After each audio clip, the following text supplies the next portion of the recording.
नमस्कार दोस्तों, मैं आज समकोण त्रिभुज से रिलेटेड और कुछ शॉर्ट ट्रिक बताना चाहता हूँ। आप ऐसे ट्रिक को जानने के लिए वीडियो के अंत तक बने रहे। तो देखो दोस्तों, मैंने बताया था जो हमारा चैप्टर चला हुआ है समकोण त्रिभुज, इसमें क्या होता है, एक आधार होता है, एक लंब होता है और एक कर्ण होता है। इसको एच बोलते हैं हाइपोटेनियस, कर्ण को, आधार को बी बेस और इसको परपेंडिकुलर पी ये बोलते हैं। तो मैंने कल आपको ट्रिपलेट भी बताए थे और कल मैंने आपको बताया था कि जो यहाँ से इस पे लंब गिरेगा उसकी लंबाई। तो एक और आता है दोस्तों, अगर समकोण त्रिभुज के अंदर मान लो, ठीक है, इस का आधार दे रखे 6 सेंटीमीटर और ये 8 सेंटीमीटर और ये 10 सेंटीमीटर, यह एक समकोण त्रिभुज है, ठीक है। और ये पूछ ले कि इसके अंदर बड़े से बड़ा एक वर्ग बनाया जाता है। इस त्रिभुज के अंदर क्या बनाया जाता है, एक बड़े से बड़ा वर्ग, ठीक है। तो इस वर्ग की भुजा पूछ ले, क्या पूछ ले, वर्ग की भुजा बताना है, ठीक है। आपको दे दे कि कोई त्रिभुज है, समकोण त्रिभुज ए बी सी, ठीक है, उसके अंदर बी सी डी ई एक बड़े से बड़ा वर्ग बनाया गया है और इस वर्ग की भुजा ज्ञात करें। तो इसके लिए आपको कुछ नहीं करना, इसके लिए एक छोटी ही ट्रिक है दोस्तों। तो इसके लिए आपको याद रखना होगा, ठीक है। तो P गुणा में B डिवाइड में P प्लस का B और इस वर्ग की भुजा आ जाएगी। मान लो इस वर्ग की भुजा है x, तो P का मान क्या है, P का मान 8 और B का मान 6, तो 8 प्लस 6 14, तो 2 पे काट देंगे, 2 सते 14, 2 तिया 6, तो 8 तिया 24 हमें 7 सेंटीमीटर, ये इसकी क्या आ जाएगी, वर्ग की भुजा आ जाएगी, ठीक है दोस्तों। उसके बाद एक चीज़ और पूछी जाती है, ये समकोण त्रिभुज है कोई, ये P बिंदु, ये क्यू और ये R, ये P क्यू R कोई त्रिभुज है जिसकी ये 6 सेंटीमीटर, ये 8 सेंटीमीटर और ये 10 सेंटीमीटर ये दे रखी है, ठीक है। तो इसके अंदर एक वृत्त बनाया जाता है। वृत्त क्या होते हैं, 2 प्रकार के वृत्त बनाएगा वो। वृत्त का मतलब एक अंतःवृत्त है इसमें त्रिभुज में, अंतःवृत्त, और एक होगा परिवृत्त या बाह्यवृत्त,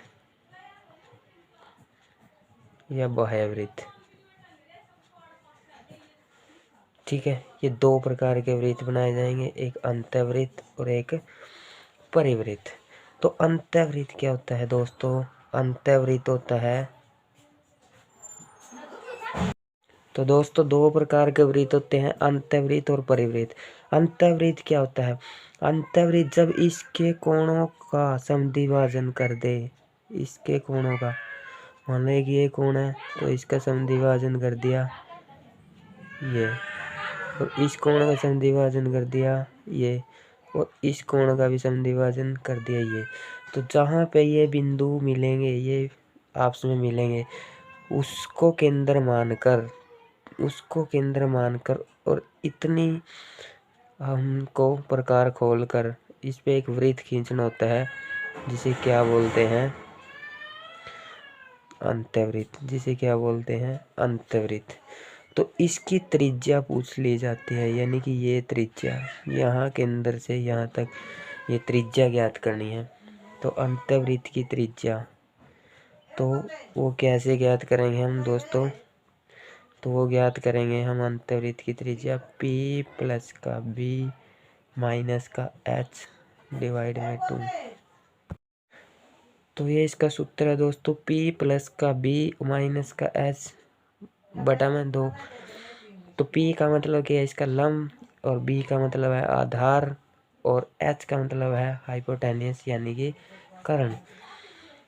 तो अगर इसकी अंतर्वृत्त की त्रिज्या निकालनी है, मान लो अंतर्वृत्त की त्रिज्या आर है स्मॉल और, तो ये निकालनी है। पी का मान कितना है 8, बी का मान 6, एच का मान 10।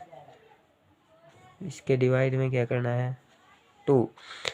तो 8 और 6 14 माइनस का 10 बटा में 2, इसके भाग में 2 है तो 14 में से 10 गया 4, भाग में 2 था तो 2 दूनी 4। तो इसकी अंतर्वृत्त की त्रिज्या क्या आ गई 2 सेंटीमीटर आ गई दोस्तों। ठीक है, ऐसे ही इसके परिवृत्त की त्रिज्या, परिवृत्त की त्रिज्या, तो पहले तो परिवृत्त पता होना चाहिए क्या होता है। तो देखो दोस्तों, परिवृत्त जैसे अंतर्वृत्त में तो कोणों का समद्विभाजन किया हमने, तो इसमें क्या है भुजा का समद्विभाजन करना होगा, यानी कि इस भुजा का समद्विभाजन किया तो ये, इसका किया तो ये, इसका किया तो ये, तो यहाँ पे कोई बिंदु मिलेगा और उसको केंद्र मानकर और यहाँ से इसके परिवृत्त खींचना है। ठीक है, तो ध्यान रखना जो समकोण त्रिभुज होती है, समकोण त्रिभुज के परिवृत्त का केंद्र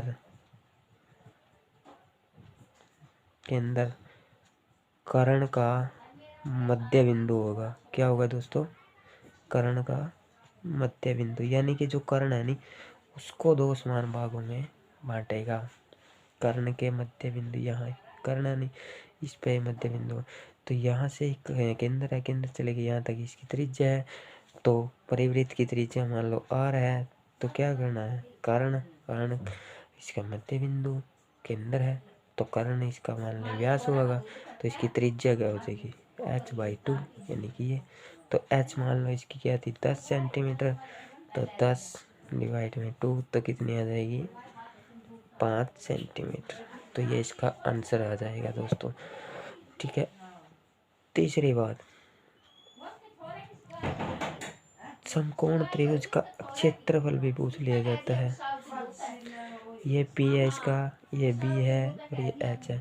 दोस्तों किसी भी त्रिभुज का क्षेत्रफल, किसी भी त्रिभुज का क्षेत्रफल का जो फॉर्मूला होता है 1/2 आधार गुणा ऊंचाई, ये फॉर्मूला होता है, जिसमें आधार को तो हम बेस ही बोलेंगे B और H ऊंचाई। ठीक है, ये है B × H।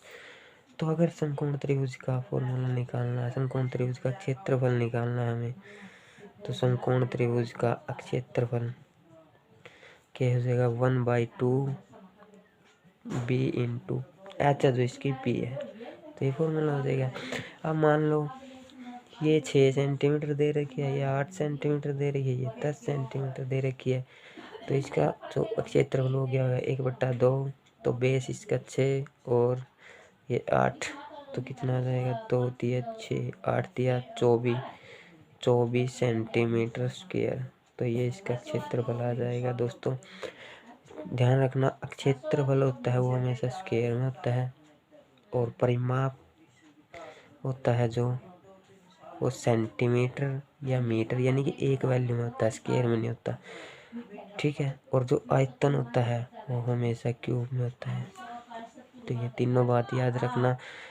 तो मिलते हैं अगली वीडियो में, तब तक के लिए चैनल को सब्सक्राइब कर दे, वीडियो पे कमेंट करें कैसी लगी। ठीक है दोस्तों, तो देखते रहिए अपना channel math Guru with knowledge, जो ऐसे ही शॉर्ट ट्रिक आपके लिए लेते आएगा। धन्यवाद।